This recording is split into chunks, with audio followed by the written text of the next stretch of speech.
आंध्र प्रदेश के गवर्नर श्रीमान एस अब्दुल नजीर जी, मुख्यमंत्री जगन मोहन रेड्डी जी, केंद्रीय मंत्रिमंडल के मेरे सहयोगी निर्मला सीतारमण जी, पंकज चौधरी जी, भागवत कराड़ जी, अन्य जनप्रतिनिधि, देवी और सज्जनों, आप सभी को national academy of customs, indirect taxes and narcotics के इस शानदार कैंपस की बहुत बहुत बधाई।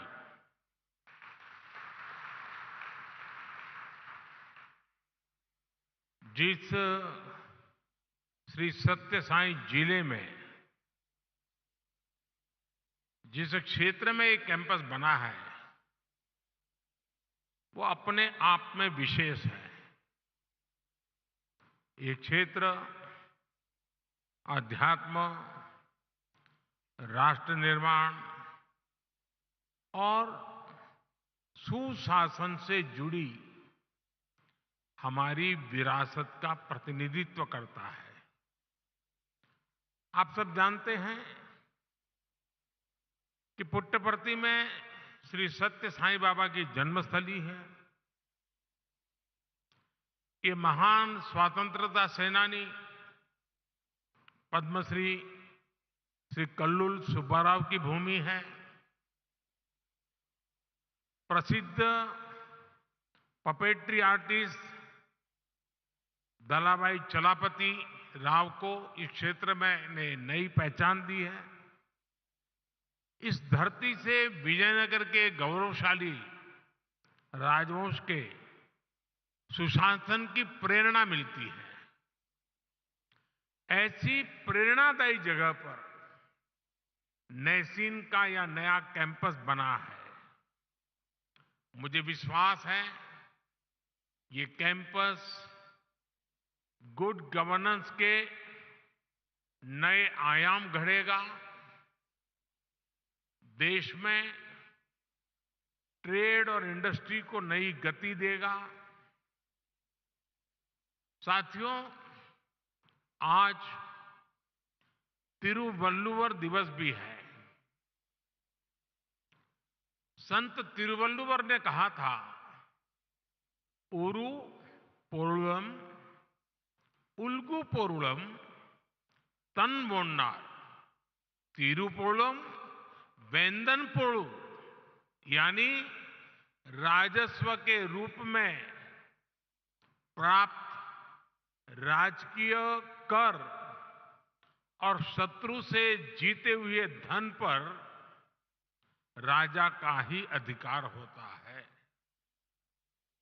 अब लोकतंत्र में राजा तो होते नहीं, राजा तो प्रजा होती है और सरकार प्रजा की सेवा का काम करती है। इसलिए सरकार को पर्याप्त राजस्व मिलता रहे, उसमें आपकी बहुत बड़ी भूमिका है।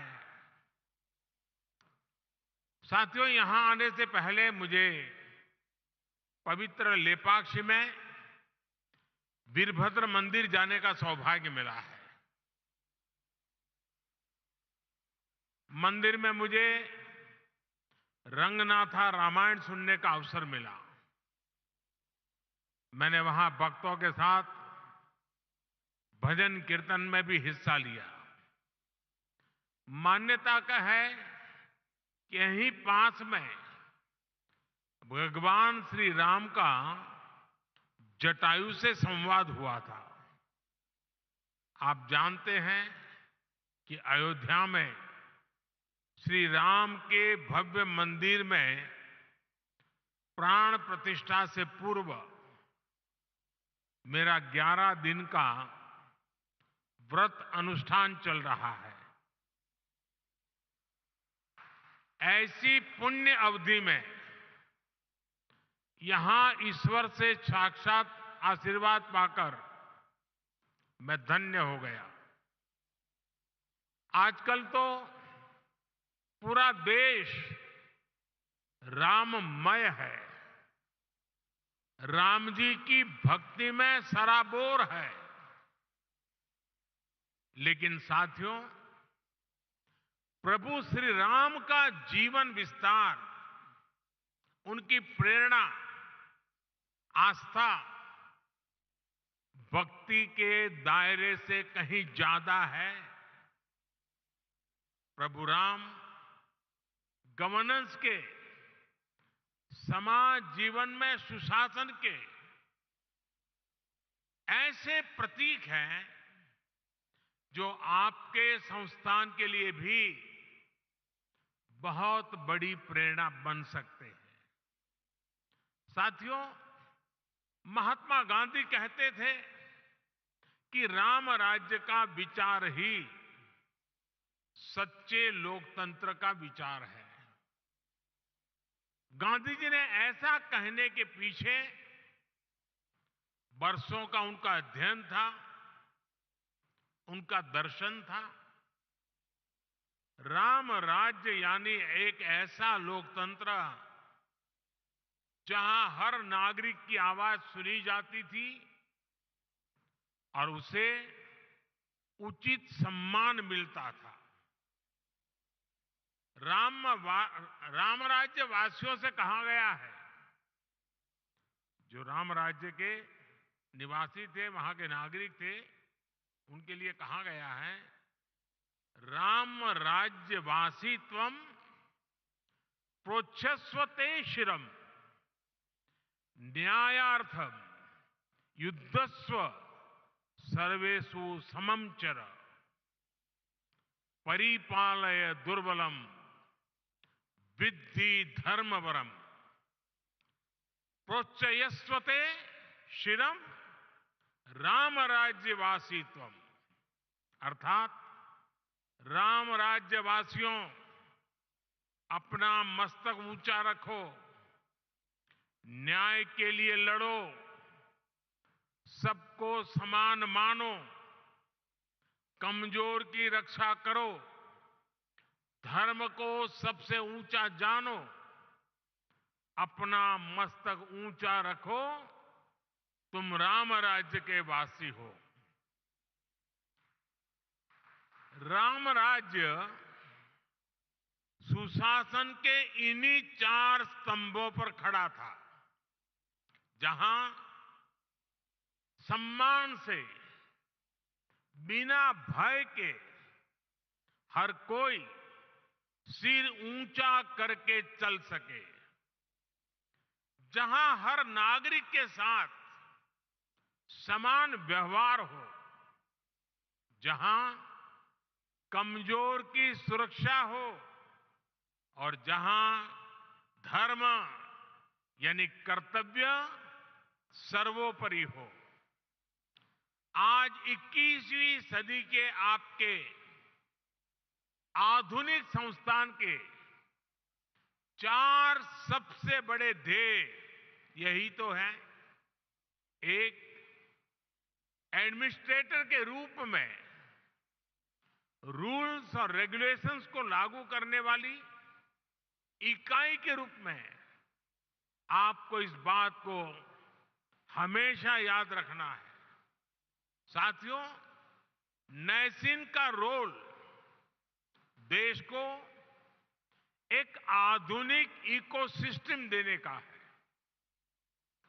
एक ऐसा इकोसिस्टम जो देश में व्यापार कारोबार को आसान बना सके, जो भारत को ग्लोबल ट्रेड का अहम पार्टनर बनाने के लिए और फ्रेंडली माहौल बना सके, जो टैक्स, कस्टम्स, नारकोटिक्स जैसे विषयों के माध्यम से देश में ईज ऑफ डूइंग बिजनेस को प्रमोट करे और जो गलत प्रैक्टिसेस से सख्ती से निपटे। थोड़ी देर पहले मैं कुछ नए नौजवान युवा ट्रेनी अफसरों से भी मिला हूं। ये अमृत काल को नेतृत्व देने वाली कर्म योगियों की अमृत पीढ़ी है। आप सभी को सरकार ने अनेक शक्तियां भी दी है। इस शक्ति का उपयोग आपके विवेक पर निर्भर करता है और इसमें भी आपको प्रेरणा प्रभु श्री राम के जीवन से मिलेगी। एक प्रसंग में भगवान राम लक्ष्मण से कहते हैं, नेयम मम मही सौम्य दुर्लभा सागरांबरा नहि क्षयेयम धर्मेण शक्रत्वमपि लक्ष्मण। यानी मैं चाहूं तो सागर से घिरी ये धरती भी मेरे लिए दुर्लभ नहीं है, लेकिन अधर्म के रास्ते पर चलते हुए अगर मुझे इंद्रप्रस्थ भी मिले तो मैं स्वीकार नहीं करूंगा। हम तो अक्सर देखते हैं कि छोटे छोटे लालच में ही कई बार लोग अपने कर्तव्य, अपनी शपथ को भूल जाते हैं। इसलिए आप सभी अपने कार्यकाल में प्रभु राम की कही ये बात अवश्य याद रखिए। साथियों, आपका सीधा सरोकार टैक्स व्यवस्था से है। राम राज्य में टैक्स कैसे लिया जाता था, इस पर गोस्वामी तुलसीदास जी ने जो कहा है वो बहुत प्रासंगिक है। गोस्वामी जी तुलसीदास जी कह रहे हैं, बरसत हर्षत लोग सब करसत लखै न कोई, तुलसी प्रजा सुभागते भूप भानु सो होई। अर्थात सूर्य पृथ्वी से जल खींचता है और फिर वही जल बादल बनकर वर्षा के रूप में वापस धरती पर आता है, समृद्धि बढ़ाता है। हमारी टैक्स व्यवस्था भी वैसी ही होनी चाहिए। हमारा प्रयास होना चाहिए कि जनता से लिए टैक्स की पाई पाई जन कल्याण में लगे और वो समृद्धि को प्रोत्साहित करे। आप अध्ययन करेंगे तो इसी प्रेरणा से हमने बीते 10 वर्षों में टैक्स सिस्टम में बहुत बड़े रिफॉर्म किए। पहले देश में भांति भांति की टैक्स व्यवस्थाएं थी जो सामान्य नागरिक को जल्दी समझ में नहीं आती थी। पारदर्शिता के अभाव में ईमानदार टैक्स पेयर को, बिजनेस से जुड़े लोगों को परेशान किया जाता था। हमने जीएसटी के रूप में देश को एक आधुनिक व्यवस्था दी। सरकार ने इनकम टैक्स सिस्टम को भी आसान बनाया। हमने देश में फेसलेस टैक्स असेसमेंट सिस्टम शुरू किया।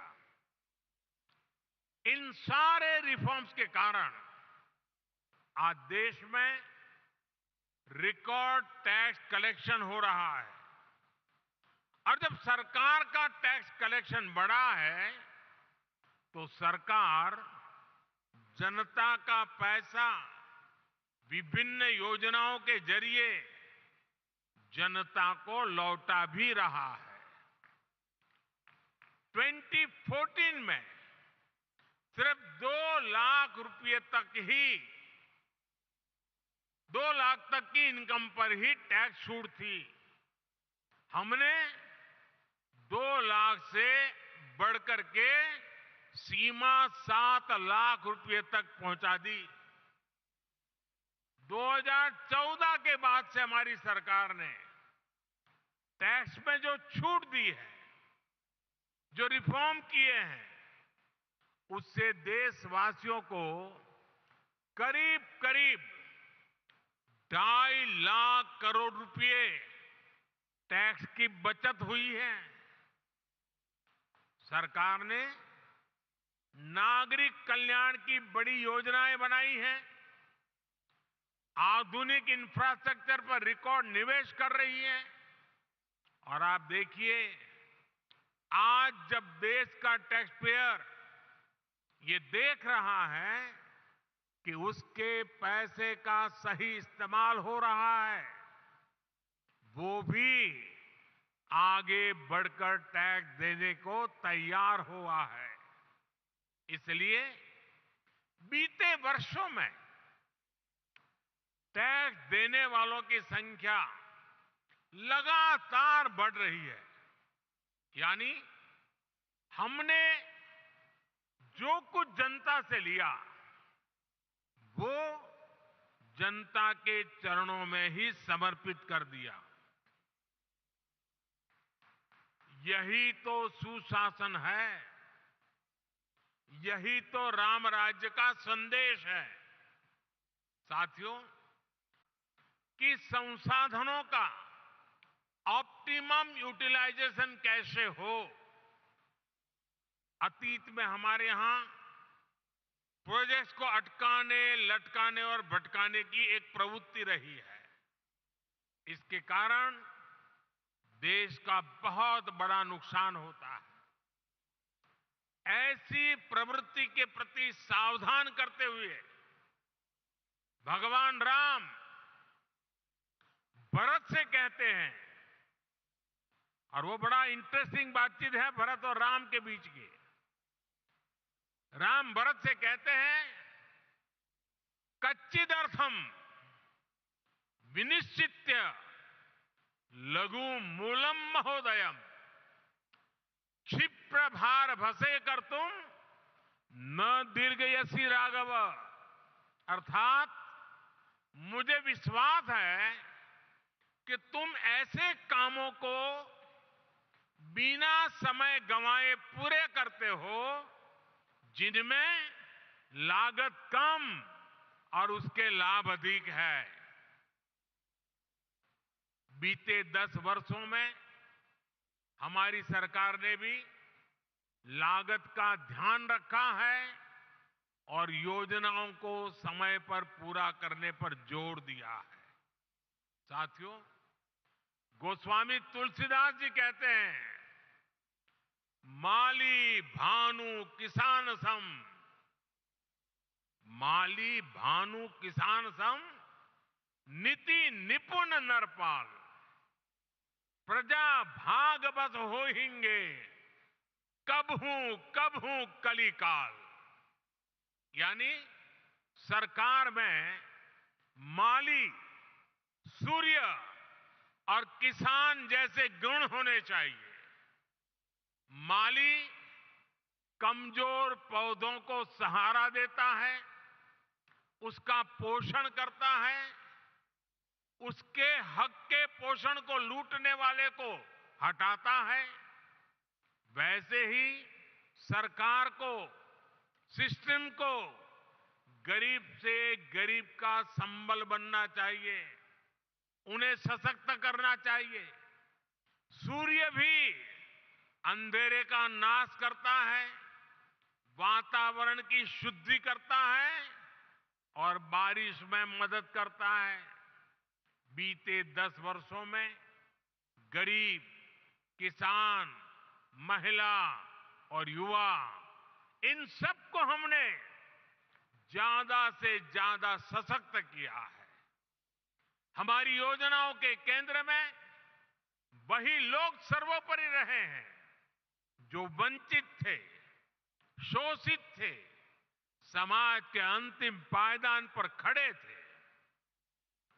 बीते 10 वर्षों में लगभग 10 करोड़ फर्जी नामों को हमने कागजों से बाहर किया है। आज दिल्ली से निकला एक एक पैसा उस लाभार्थी के बैंक अकाउंट में पहुंचता है जो इसका हकदार है। भ्रष्टाचार के विरुद्ध लड़ाई, भ्रष्टाचारियों पर एक्शन सरकार की प्राथमिकता रही है। आप सभी को इन्हीं प्राथमिकताओं को ध्यान में रखकर अपना कार्य करना ही चाहिए। साथियों, राष्ट्र के विकास के लिए राज्य का विकास, इस भावना के साथ जो काम हुआ है, इसके सुखद परिणाम आज हमें मिल रहे हैं। आपको कल रिलीज हुई नीति आयोग की ताजा रिपोर्ट की जानकारी अवश्य हुई होगी। जब कोई सरकार गरीबों के प्रति संवेदनशील होती है, जब कोई सरकार साफ नीयत से गरीबों की परेशानी दूर करने के लिए काम करती है, तो उसके परिणाम भी निकलते हैं।